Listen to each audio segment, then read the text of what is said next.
Bu cheksiz va qadimiy tog'larda qonun shafqatsiz.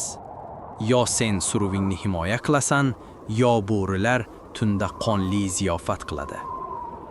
Mening bu olovrang va sadoqatli do'stim cho'qqilarning so'nggi qo'riqchisi. U har doim yonimda va har qanday xavfga tayyor turadi. Biz bir-birimizni nigohimizdan tushunamiz. Bu qattiq tog' sirtlarida ortiqcha so'zlarga va keraksiz shovqinga hech qanday o'rin ham yo'q. Shamol kutilmaganda o'z yo'nalishini o'zgartirdi. Ular kelishmoqda. Yirtqichlarning ochligi ularni bizning tinch suruvimizga yaqinroq haydamoqda.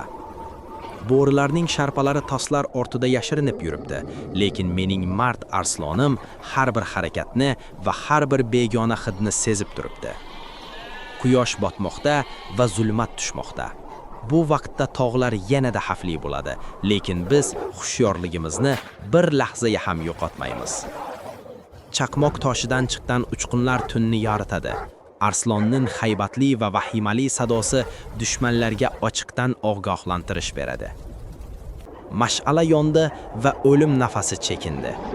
Mening olovrang arslonim qorong'ulikka o'qdek otilib, o'z hududini mardlarcha himoya qilishga kirishdi. Toshlar orasida shafqatsiz kurash boshlandi. Arslon o'zining butun kuchi va haybati bilan yirtqichlarga bu yerning haqiqiy egasi kimligini ko'rsatib qo'ydi. Yirtqichlar mag'lub bo'lib chuqur daralarga qarab qochishmoqda. Mening do'stim esa cho'qqida turib ularning ortidan g'olibona va haybatli na'ra tortmoqda. Xavf ortda qoldi va tinchlik yana o'z o'rniga qaytdi. Arslonning nafasi hali ham tez, lekin uning ko'zlarida xotirjamlik va g'urur uchqunlari bor. Olovning tafti bizga taskin beradi. Sadoqatli do'stim bilan baham ko'rilgan bir burda non va issiq choy bu bizning hayotimizning go'zal onlaridir. Sutli yo'l yulduzlari ostida biz yolg'iz emasmiz. Butun koinot bizni kuzatmoqda. Bu jimjitlikda tog'larning sirli va qadimiy ruhlari sezilib turadi. Charchoq tanamizni egallagan bo'lsa ham qalbimiz xotirjam. Biz yana bir tunni omon saqlab qoldik va Arslonning sadoqati meni har doim ruhlantiradi.